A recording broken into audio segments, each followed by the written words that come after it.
Hello everyone, कैसे हो आप सब लोग। मैं Jyoti, YouTube channel study online point से। एज़ यू नो, पहले हमारे चैनल का नाम था let's learn with Devika, but अब इसका नाम स्टडी एंड लर्न पॉइंट कर दिया है। और आज मैं आपके लिए लेके आई हूँ इंश्योरेंस अवेयरनेस का न्यू लेक्चर, इंश्योरेंस अम्बर्समैन। इससे पहले भी मैं इंश्योरेंस अवेयरनेस की प्लेलिस्ट में history of insurance, MCQ of history insurance और insurance terminologies and basic concept of insurance and apart from that principle of insurance, ये सब वीडियोस ऑलरेडी मैं कवर करवा चुकी हूँ। तो अब मैं आपके लिए लाई हूँ new video and the topic name is insurance ombudsman. Lecture start करने से पहले मैं आपको इस पूरे लेक्चर का ओवरव्यू दे देती हूँ कि हम इस लेक्चर में क्या क्या कवर करेंगे। तो चलो देखते हैं, ये पीडीएफ देखते हैं कि इसमें क्या क्या पॉइंट मैंने कवर किए हुए हैं। अगर आपको लेक्चर अच्छा लगे तो आप इसको वीडियो को लाइक करना, कमेंट्स करना, चैनल को सब्सक्राइब करना अगर न्यू हो तो, और हो सके तो ज़्यादा से ज़्यादा फॉरवर्ड करना। ओके, चलो अब हम देखते हैं कि मैंने क्या क्या पॉइंट इसमें कवर करें। क्योंकि लेक्चर स्टार्ट करने से पहले आपका टाइम वेस्ट ना हो तो आप वेल एंड गुड होगा कि आप अपने पॉइंट्स देख लो, तभी आप लेक्चर देखना, ठीक है। Type of ombudsman in India, India में अम्बर्समैन के कितने टाइप हैं ये कवर करेंगे हम, ठीक है। इसके बाद हम देखते हैं समरी टेबल। जितने भी मैं टाइप करवाऊंगी उसकी मैंने समरी टेबल बनाई हुई है ताकि आपको इजीली रहे, ठीक है। अपार्ट फ्रॉम दैट अपॉइंटमेंट कैसे होता है ये भी मैं आपको बताऊंगी, कौन अपॉइंट कर सकता है ये भी मैं आपको बताऊंगी, टेन्योर कितना होता है अम्बर्समैन का ये भी बताऊंगी मैं आपको, एंड इंश्योरेंस अम्बर्समैन कौन कौन जा सकता है, एंड कितने टाइप के कंप्लेंट, कितनी कंप्लेंट इंश्योरेंस अम्बर्समैन में जा सकते हैं, और इंश्योरेंस अम्बर्समैन कहाँ कहाँ पर है सिचुएटेड, एंड कंप्लेंट कैसे फ़ाइल की जाती है, टाइम लिमिट क्या होती है कंप्लेंट की, हम इंश्योरेंस अम्बर्समैन में क्यों जाते हैं, और सेटलमेंट प्रोसेस में एलिजिबिलिटी क्या होती है, और कंप्लेंट कैसे फ़ाइल करते हैं, और इसके रेगुलेशन के मेथड क्या होते हैं, जैसे मेडिएशन, कॉन्सिलेशन और अवार्ड, ठीक है, फाइनलिटी। तो ये हमारा छोटा सा लेक्चर रहेगा, ज़्यादा लंबा नहीं होगा। आई होप आपको ये लेक्चर पसंद आए, तो आप इस लेक्चर को ज़्यादा से ज़्यादा शेयर करना और लाइक करना एंड कमेंट करना। तो चलो अब हम अपना लेक्चर स्टार्ट करते हैं, देर नहीं करते। इंश्योरेंस अम्बर्समैन, इंश्योरेंस अम्बर्समैन क्या होता है, हमें ये देखना है कि इंश्योरेंस अम्बर्समैन क्या होता है, ये कब बना था और कब ये पावर में आया, क्या होता है। तो पहले मैं इसकी डेफिनेशन पढ़ लेती हूँ जो उसमें लिखी हुई है। An ombudsman is a person who act as a trusted intermediary between an organization and some internal or external constituency and represent not only but mostly to the broad scope of the constituent interest। अब देखो आपका जो exam आएगा वो objective type आएगा, subjective type तो आएगा नहीं, तो आपको इसकी डेफिनेशन लर्न करने की ज़रूरत भी नहीं है। आपको सिर्फ क्या करना है कि इनके कॉन्सेप्ट आपको इजीली क्लियर होने चाहिए, जिससे आपके एग्ज़ाम में एमसीक्यूज गलत ना हो। तो इंश्योरेंस अम्बर्समैन क्या होता है, ये एक इंडिविजुअल पर्सन है, ठीक है। ये क्या है, एक हमारा अम्बर्समैन इंडिविजुअल पर्सन है, ठीक है, इंडिविजुअल पर्सन है। ये हमारी कोई एंटिटी कंसीडर नहीं होगी, कोई कंपनी कंसीडर नहीं होगी, ठीक है। ये क्या करती है, ये अब ये बताओ कि इंश्योरेंस अम्बर्समैन कब आया था, ये कब बना था, अगर किसी को पता हो तो आप मुझे बताओ, ठीक है। इंश्योरेंस अम्बर्समैन आया था आपका 1998 में, ठीक है। 1998 में इंश्योरेंस अम्बर्समैन आपका बन गया था, लेकिन इसके पास पावर्स नहीं थी। और इसके पास पावर कब आई, तो पावर आई 2017 में। तो इसी को कहते थे इंश्योरेंस अम्बर्समैन स्कीम, जैसे एग्ज़ाम में क्वेश्चन आएगा ना कि इंश्योरेंस अम्बर्समैन स्कीम कब आई थी, तो उसका आंसर 2017 होगा, ना कि 1998। ठीक है, अब आपको समझ में आ गया। अम्बर्समैन क्या है? एक पर्सन है जो ऑर्गेनाइजेशन के बीच में और जिसकी कंप्लेंट होती है उसके बीच में इंटरमीडिएट की तरह काम करता है और उनको हेल्प आउट करता है। ठीक है, ये कोई कंपनी नहीं है, ये कोई एंटिटी नहीं है। ठीक है, चलो अब हम आगे देखते हैं अम्बर्समैन का मीनिंग क्या होता है, ये क्यों अपॉइंट किया जाता है, ये सब मैं आपको बताऊंगी। ठीक है, चलो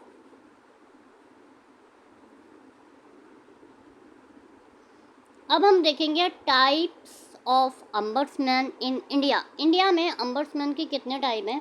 देखो, अगर मैं चाहती तो आपको खाली इंश्योरेंस अम्बर्समैन करवा के छोड़ देती, जैसे और यूट्यूब चैनल्स पे करवाया गया हुआ है, टाइप नहीं बताए गए। मैं आपको यहाँ पे इसके सारे टाइप्स बताऊँगी। इसका फर्स्ट टाइप है इंश्योरेंस अम्बर्समैन। ठीक है, इंश्योरेंस अम्बर्समैन में क्या देखा जाता है? जो इंश्योरेंस कंपनी के अगेंस्ट जो कंप्लेंट आती हैं, ये उससे डील करती है। कौन कौन से इंश्योरेंस से डील करती है? Life insurance, health insurance, motor insurance and etcetera. ठीक है, और इंश्योरेंस अम्बर्समैन को अपॉइंट कौन करता है? तो ये करती है governing body of insurance council, इसे बोलते हैं GBIC। GBIC को क्या बोलते हैं? Governing body of insurance council. ये किसे अपॉइंट करती है? ये करती है इंश्योरेंस अम्बर्समैन। इंश्योरेंस अम्बर्समैन कहाँ डील करता है? इंश्योरेंस कंपनी के अगेंस्ट जो कंप्लेंट आती है उनमें डील करता है, और ये सभी तरह के इंश्योरेंस में कंप्लेंट डील करता है। ठीक है,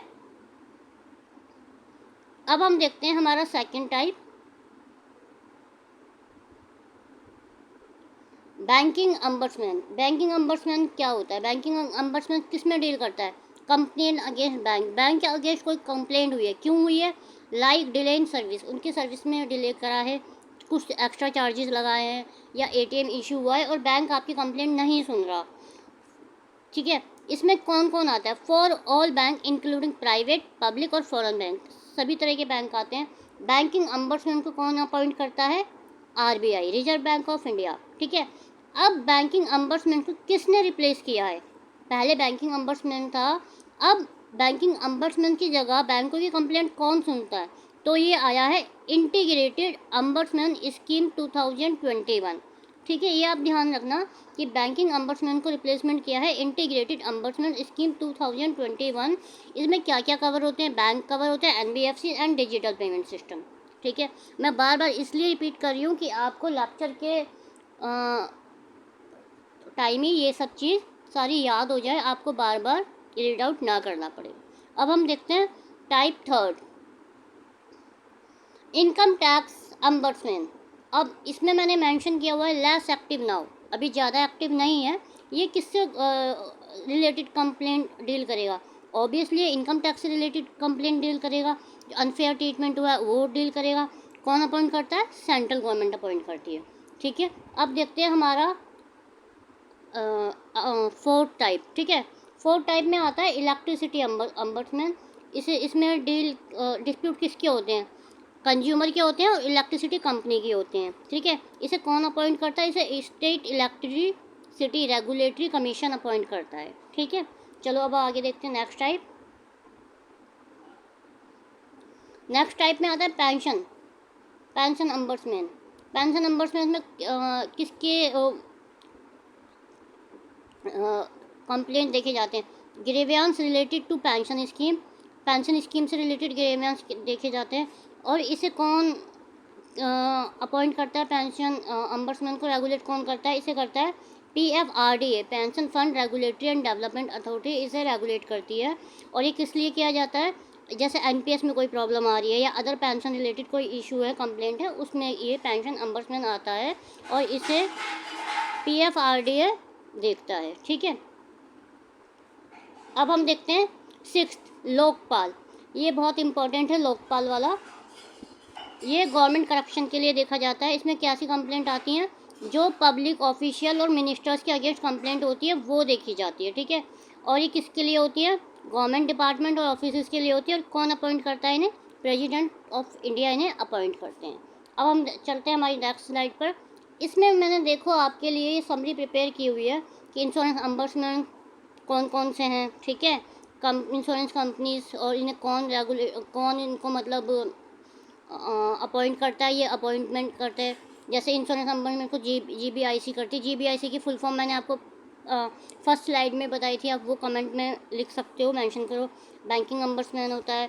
इनकम टैक्स को कौन अपॉइंट करता है? Central government. इलेक्ट्रिसिटी को कौन अपॉइंट करता है? स्टेट। पेंशन को PFRDA। लोकपाल को कौन करता है? President of India. और ये इनसे रिलेटेड मैटर्स ये देखे जाते हैं, ठीक है। आई होप आपको यहाँ तक क्लियर होगा। चलो अब हम आगे देखते हैं। अपॉइंटमेंट। अब इंश्योरेंस अम्बर्समैन का अपॉइंटमेंट यूजली कौन करता है? सबके बता दिए मैंने। इंश्योरेंस का मैं एक अकेले बता देती हूँ आपको। An ombudsman is an official usually appointed by government by parliament. Government करती है और पार्लियामेंट करती है। Who is charge with the representing the interest of the public by investigating and addressing complaint reported by individual citizen. ये क्यों की जाती है? ये जो अपॉइंट की जाती है ना, ये एक सिलेक्शन कमेटी होती है ताकि इंश्योरेंस से रिलेटेड जितनी भी कंप्लेंट हैं उनको डील कर सके। जैसे आपका हो गया लाइक ग्रुप इंश्योरेंस हो गया, ठीक है, ग्रुप इंश्योरेंस हो गया, लाइफ इंश्योरेंस हो गया, माइक्रो एंटरप्राइज के इंश्योरेंस की कंप्लेंट हो गई, है ना। और आपका हो गया एजेंट इमीडिएटरी की, एजेंट की कोई कंप्लेंट हो गई, वो भी इंश्योरेंस अम्बर्समैन देखता है, ठीक है। आई होप आपको इतना क्लियर होगा। और चलो अब हम नेक्स्ट स्लाइड पे आते हैं। हु कैन बी अपॉइंटेड, कौन अपॉइंट कर सकता है? ये मैंने आपको ऑलरेडी बता दिया है, तो ये आप पढ़ सकते हो, ठीक है। अपॉइंटेड बाय सिलेक्शन कमेटी, ये मैं आपको ऑलरेडी प्रीवियस स्लाइड में बता चुकी हूँ, तो मुझे नहीं लगता कि दोबारा मेंशन करूँ। अब आते हैं नेक्स्ट स्लाइड पे। Term of the insurance ombudsman. Insurance ombudsman का टर्म क्या होता है, टेन्योर क्या होता है? इसका टेन्योर होता है 3 ईयर और until the age of 70 whichever come earlier. देखो 3 साल के लिए अपॉइंटमेंट और 70 साल की उम्र तक, इन दोनों में से जो भी पहले आ जाएगा ना वो इसका टेन्योर कहलाएगा, ठीक है, ठीक है। आपको समझ में आया? या तो वो 70 साल का हो जाए या फिर 3 साल, जो भी पहले आ जाए तो वो इसका टेन्योर कहलाएगा। Eligible for reappointment. Insurance ombudsman eligible होता है रीअपॉइंटमेंट के लिए। रीअपॉइंटमेंट के लिए क्यों एलिजिबल होता है? अगर वो बहुत अच्छा काम कर रहा है तो उसे कंसीडर कर सकते हैं, वो एलिजिबल हो जाता है रीअपॉइंटमेंट के लिए, ठीक है। Can go the insurance ombudsman. Insurance ombudsman में कौन जा सकता है? देखो मैं इसको एक सीधे से एग्जांपल से आपको समझाती हूँ।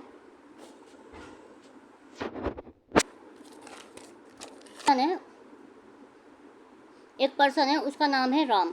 राम ने क्या किया? राम ने एक कंपनी से, XYZ कंपनी है इंश्योरेंस कंपनी, उससे इंश्योरेंस ले लिया। इंश्योरेंस वाली कंपनी ने बोला कि आपकी ये टर्म्स एंड कंडीशन है, इतना बेनिफिट है, इतना क्लेम मिलेगा, ये होगा वो होगा, ठीक है। लेकिन जब वो क्लेम लेने गया तो उसको कुछ चीज़ें अलग मिली या कम मिली, तो उसके साथ धोखा हुआ ना। तो अब राम क्या करेगा? राम कंप्लेंट करेगा। पहले इसके लिए इसका पूरा प्रोसेस मैं बताऊंगी। राम इसमें कंप्लेंट कर सकता है, ठीक है। कब कर सकता है वो भी मैं आपको भी बता देती हूँ कि जैसे वो उसको झूठ बोल के पॉलिसी सेल की गई, उसे पता चल गया, उसने पॉलिसी कंपनी को बोला कि मेरे साथ ये हुआ है, पर इंश्योरेंस कंपनी उसको सुन ही नहीं रही है, ठीक है। अगर कंप्लेंट को 1 मंथ से इंश्योरेंस कंपनी से कोई रिप्लाई नहीं मिलता, जो जिसने कंप्लेन की है उस पर्सन को इंश्योरेंस कंपनी से 1 मंथ तक कोई रिप्लाई नहीं मिलता, तो वो 1 मंथ के बाद इंश्योरेंस अम्बर्समैन में जाके कंप्लेंट कर सकता है। तो देखो यहाँ पर यही मेंशन किया हुआ है। एनी पर्सन, कौन जा सकता है? हु है टेकन ए लाइफ इंश्योरेंस, जिसने लाइफ इंश्योरेंस लिया हो, हेल्थ इंश्योरेंस लिया हो, जर्नल इंश्योरेंस लिया हो, ठीक है। A complaint that the insurance company is not solving properly और इज टेकिंग टू लॉन्ग। या तो इंश्योरेंस कंपनी उसका प्रॉब्लम सॉल्व ही नहीं कर रही है या फिर बहुत ज़्यादा लंबा टाइम लगा रही है, ठीक है। तो इस कंडीशन में वो वहाँ जा सकता है इंश्योरेंस अम्बर्समैन में। अब हम देखते हैं आगे।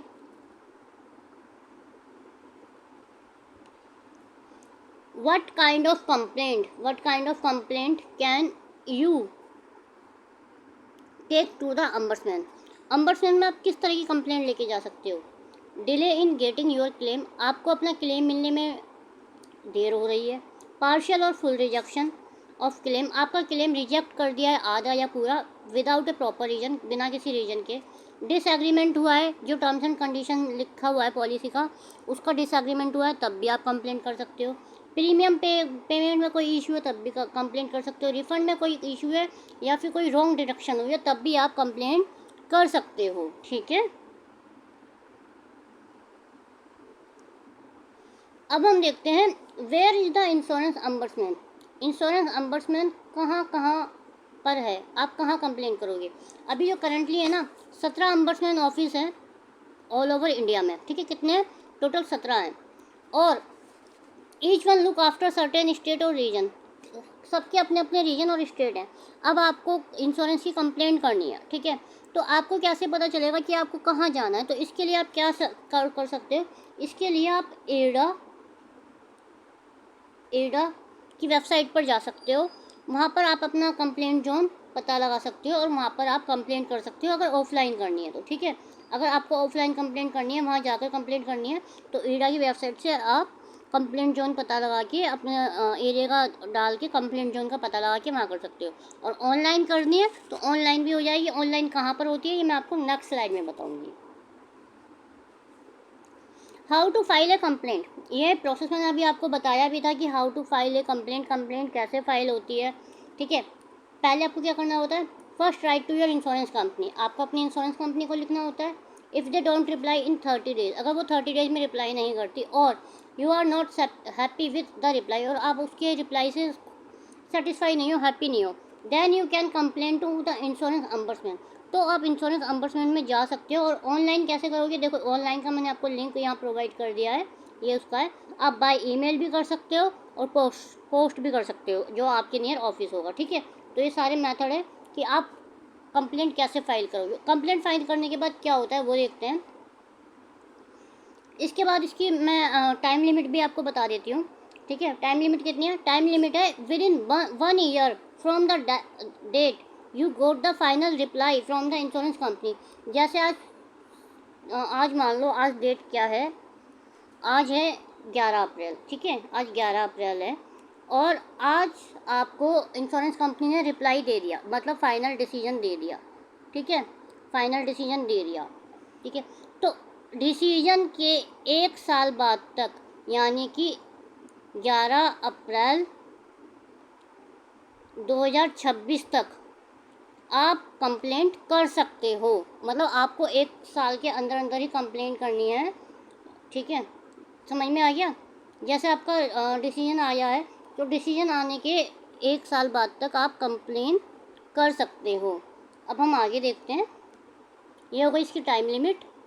अब why use the insurance ombudsman, insurance ombudsman को यूज़ क्यों किया जाता है, फ्री ऑफ कॉस्ट होता है, कोई हमारी कॉस्ट नहीं लगती, फास्ट एंड सिंपल प्रोसेस होता है, कोई लॉयर की ज़रूरत नहीं पड़ती, और डिसीजन कितने मंथ में आ जाता है, मोस्टली 3 to 6 मंथ में डिसीजन आ जाता है। चलो अब आगे देखते हैं सेटलमेंट प्रोसेस। सेटलमेंट प्रोसेस में हम ये देखते हैं कि सेटलमेंट प्रोसेस कैसे होता है इसका। देखो, the settlement process of insurance ombudsman कैसे होता है इंडिया के अंदर, प्रोवाइड ए फास्ट होता है, फेयर होता है, कॉस्ट फ्री होता है।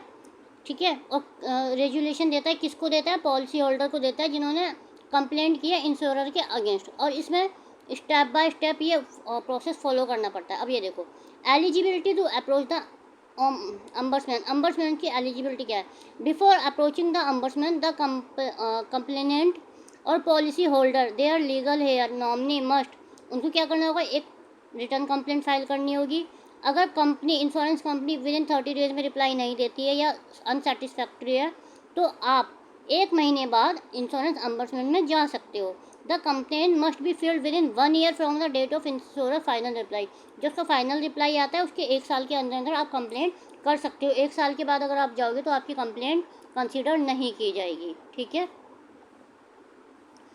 Filing the complaint, complaint must made in writing, writing में होनी चाहिए, ऑनलाइन होनी चाहिए, थ्रू ऑनलाइन किसके थ्रू, कौन से पोर्टल के थ्रू होनी चाहिए, बीमा भरोसा पोर्टल। ठीक है, और इसमें क्या क्या डिटेल होनी चाहिए, नाम और एड्रेस होना चाहिए जो कंप्लेंट कर रहा है, किसके लिए, किसके अगेंस्ट आप कंप्लेंट कर रहे हो, उस कंपनी का नाम और ब्रांच का नाम, कंप्लेंट के फैक्ट क्या हैं, सपोर्टिंग डॉक्यूमेंट क्या है, ये सारी इन्फॉर्मेशन आपको प्रोवाइड करनी होती है। ठीक है, इसके बाद क्या प्रोसेस होगा, अब अम्बड्समैन भी तो कुछ देखेगा। तो इसके बाद होगा आपने कंप्लेंट करी, कंप्लेंट फाइल कर दी, कंप्लेंट चली गई अम्बड्समैन। अम्बड्समैन ऑफिस क्या चेक करेगा कि कंप्लेंट आपके जुडिक्शन एरिया में आती है या नहीं, या और whether it meet the admissibility criteria, और ये क्राइटेरिया को मीट करती है या नहीं। सपोज मान लो आपके इंश्योरेंस कंपनी ने रिप्लाई दे दिया, 15 दिन में ही रिप्लाई दे दिया, ठीक है, तो और आपने कंप्लेंट कर दी, तो वो नहीं होगी, क्योंकि यहाँ तो क्राइटेरिया तो 30 दिन का है ना, आपको 30 दिन तो वेट करना ही पड़ेगा ना, कि आपको 30 दिन इंश्योरेंस कंपनी की रिप्लाई का वेट करना पड़ेगा, तभी आप कंप्लेंट कर सकते हो। ठीक है, अब हम देखते हैं हमारी next slide, resolution method. Resolution कैसे होता है इसका, फर्स्ट स्टेप इसका आता है मेडिएशन। मेडिएशन का मीनिंग है कॉन्सिलेशन। ठीक है, अब इंश्योरेंस अम्बड्समैन क्या करेगा, इंश्योरेंस अम्बड्समैन ट्राई करेगा कि मेडिएट करे बिटवीन द पॉलिसी होल्डर और इंश्योरेंस कंपनी के बीच में, एक बिचौलिए की तरह काम करे, मीडिएटर की तरह काम करे, of if both party agree, अगर दोनों पार्टी एग्री हो जाती है तो a settlement is reach, settlement पर आ जाती है। फिर एग्रीमेंट को रिकॉर्ड किया जाता है और साइन किया जाता है दोनों पार्टी के through. This amicable settlement is binding and close the complaint. फिर इस एमिकेबल सेटलमेंट को बाइंड कर दिया जाता है दोनों पार्टी पे और कंप्लेंट को क्लोज कर दिया जाता है। ये तो हो गया पहला तरीका। अब सपोज करो कि आपका कॉन्सिलेशन का डिसीजन पसंद ही नहीं आया, तब क्या करोगे आप, तो अब हम नेक्स्ट स्लाइड पे देखते हैं तब हम क्या करेंगे। ठीक है,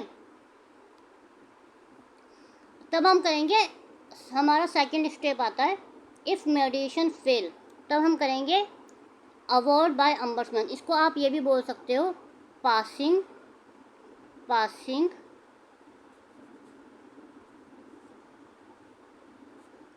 ऑफ अवार्ड। ठीक है, एग्जाम में ये भी लिखा सकता है कि पासिंग ऑफ अवार्ड क्या है। ठीक है, पासिंग ऑफ अवार्ड क्या है या अवार्ड बाय अम्बड्समैन क्या है, अगर मेडिएशन फेल हो गया, ठीक है, the ombudsman issue an award within 3 month. Ombudsman फिर क्या करेगा, विद इन 3 मंथ में फाइनल डिसीजन दे देगा, अवार्ड दे देगा। The award is written decision, ये रिटर्न होगा। ठीक है, include the basis of amount of relief up to 30 lakh. इसमें अम्बड्समैन कितना कंपनसेशन देता है, मैक्सिमम 30 लाख का कंपनसेशन देता है, मैक्सिमम। ठीक है, और आप ये कह सकते हो 30 लाख या जो लॉस का अमाउंट है, ठीक है, या जो लॉस का अमाउंट है, इन दोनों में से जो भी कम है वो अम्बड्समैन आपको दे देगा। ठीक है, insurer must comply with in 30 days receive for acceptance. जब डिसीजन आ जाता है ना, तो कंप्लेंट को क्या, जिसने कंप्लेंट किया उसको एक्सेप्ट करना पड़ता है राइटिंग में। ठीक है, विद इन 30 डेज में, और वो डिसीजन कंप्लाई हो जाता है विद इन 30 डेज में। आई होप आपको समझ में आ गया। ठीक है, अब हम देखते हैं हमारी last slide, finality. The award of the ombudsman is final. Ombudsman का अवार्ड फाइनल है और बाइंडिंग है ओनली इफ़, लेकिन इसकी कंडीशन है एक्सेप्टेड बाय द कंप्लेनेंट। अगर कंप्लेनेंट ने, जिसने कंप्लेंट करी है, उसने एक्सेप्ट कर लिया है। अगर वो सेटिस्फाई नहीं है, ठीक है, तो वो क्या कर सकता है, वो लीगल रेमेडीज कर सकता है, कंज्यूमर कोर्ट जा सकता है और सिविल कोर्ट जा सकता है। उसके बाद ये लास्ट स्टेप होगा कंज्यूमर कोर्ट और सिविल कोर्ट का। क्योंकि अम्बड्समैन किस लिए बनाए गए, अम्बड्समैन इसलिए बनाए गए कि जो सेटलमेंट है वो हमारा 3 to 4 मंथ में हो जाए। लेकिन अगर आप कोर्ट चले जाते हो ना, कंज्यूमर कोर्ट या सिविल कोर्ट, तो आप देखो कि वहाँ पे डेट पर डेट मिलती रहती है और ये केस लंबा खिंच जाता है। तो इसलिए कंज्यूमर को, इसलिए मोस्टली पर्सन को प्रेफर करना चाहिए कि उनका या तो कॉन्सिलेशन के थ्रू हो जाए, मेडिएशन के थ्रू हो जाए, ठीक है, या फिर अवार्ड के थ्रू हो जाए, कोर्ट जाना ही ना पड़े। आई होप आपको ये लेक्चर पसंद आया होगा। अगर आपको ये लेक्चर अच्छा लगा तो इस लेक्चर को लाइक करें, शेयर करें, सब्सक्राइब करें, और कमेंट में अगर कोई क्वेरी है या कोई क्वेश्चन है तो आप कमेंट में नीचे मेंशन कर सकते हो। ये लेक्चर सभी एग्ज़ाम्स के लिए इम्पोर्टेंट होने वाला है, like LIC, AAO, ADO, APFC and जो बैंकिंग एग्ज़ाम होते हैं उनके लिए भी। तो guys, keep learning, keep sharing, bye bye, thank you for your kind cooperation, have a nice day।